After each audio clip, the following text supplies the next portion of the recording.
Hello everyone, स्वागत है आप सभी का आपके अपने यूट्यूब चैनल पे।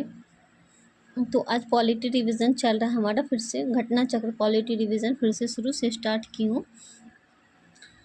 तो आइए देखते हैं कंपनी के शासन हेतु पारित अधिनियम। ब्रिटिश संसद के 1773 के रेगुलेटिंग एक्ट के द्वारा बंगाल के गवर्नर को बंगाल का गवर्नर जनरल पदनाम दिया गया एवं उसकी सहायता के लिए एक 4 सदस्यीय कार्यकारिणी परिषद का गठन किया गया, जिनका कार्यकाल 5 वर्ष रखा गया। 1774 ईस्वी में एक उच्चतम न्यायालय की स्थापना की गई, जिसमें एक मुख्य न्यायाधीश और 3 अन्य न्यायाधीश थे। कंपनी के कर्मचारियों को निजी व्यापार करने तथा भारतीयों से उपहार लेने से प्रतिबंध किया गया। फिर इंडिया एक्ट 1784 द्वारा कंपनी के राजनीतिक और व्यापारिक कार्यों का पृथक्करण किया गया। इस एक्ट के निदेशक मंडल को कंपनी के व्यापारिक मामलों के अधीक्षण की अनुमति तो दे दी गई, परंतु राजनीतिक मामलों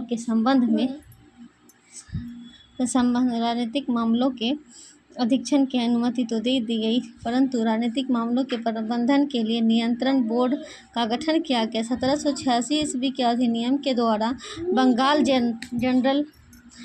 जनरल को विशेष परिस्थितियों में अपनी परिषद के निर्णय को निरस्त करने अथवा लागू करने का अधिकार प्रदान किया गया।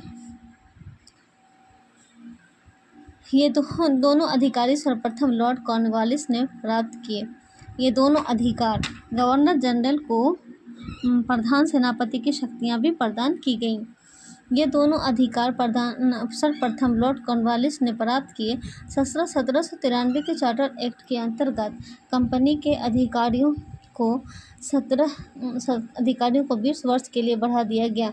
कंपनी के अधिकारों को 20 वर्ष के लिए बढ़ा दिया गया और 1813 के चार्टर एक्ट द्वारा पहली बार भारतीयों की शिक्षा के प्रति 1 लाख रुपए खर्च करने का उपबंध किया गया।